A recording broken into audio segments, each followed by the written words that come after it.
आप सभी का बहुत बहुत स्वागत है अष्टावक्र गीता के 16वें प्रकरण के 10वें और 11वें सूत्र में। ये इस प्रकरण के अंतिम दो सूत्र हैं। यहाँ कोई मन बहलाने वाली बातें नहीं है। यहाँ सीधी चोट है उस अदृश्य बंधन पर जो तुम्हें मोक्ष का सपना दिखाकर भी संसार में उलझाए रखता है। अगर तैयार हो तो चलो उतरते हैं उन गहराइयों में जहां केवल सत्य ही शेष रहता है। आइए जानते हैं ये 10वां सूत्र क्या कह रहा है। कह रहा है, जिसके भीतर मोक्ष पाने का भी अहंकार है और शरीर के प्रति भी ममता है, वह न ज्ञानी है न योगी, बल्कि दुख का बागी है। अब बताओ, इससे साफ सीधी बात हो सकती है?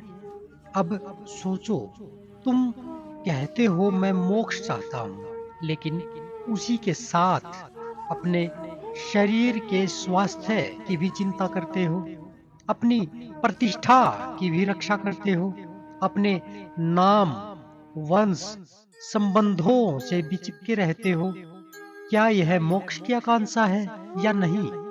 पुरानी जंजीरों से ऊबकर नई जंजीरों का सपना देखना है।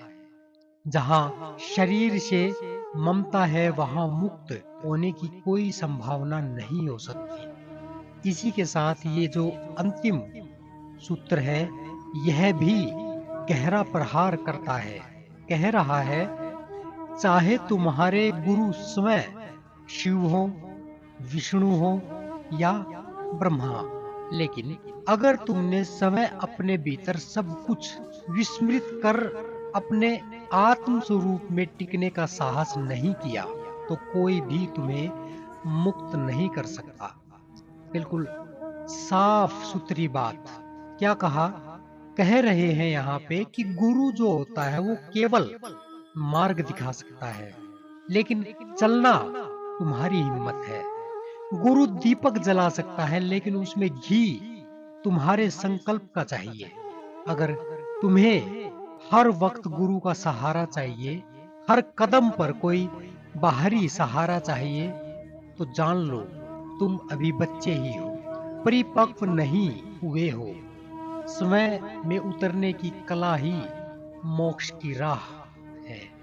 इसमें जो 10वां सूत्र है वो चेतावनी देता है। क्या?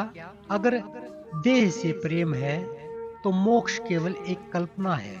और जो अंतिम 11वां सूत्र है वह आदेश देता है। कहता है, जब तक तुम समय सब कुछ छोड़कर केवल अपने अस्तित्व में नहीं टिकते, तब तक ज्ञान केवल शब्दों का खेल है। अब निर्णय तुम्हारे भीतर है। क्या तुम अभी भी शरीर की ममता में खोए रहोगे? क्या तुम अभी भी किसी बाहरी सहारे का इंतजार करोगे, या आज अभी अपने भीतर अकेले उतरने का साहस करोगे? याद रखो, मोक्ष भी एक छलावा बन जाता है अगर उसे पाने की भी कोई आकांक्षा बची रह जाए तो। इसलिए जागो, अपने भीतर की जंजीरों को पहचानो और उन्हें अभी तोड़ डालो। आशा करता हूं कि आपको ये सूत्र और ये प्रकरण अच्छे से समझ आया होगा, और अपनी तरफ, स्वयं की तरफ उंगली करने का, यानी अपने आप को देखने का, आत्म साक्षात्कार करने का भी मौका मिला होगा।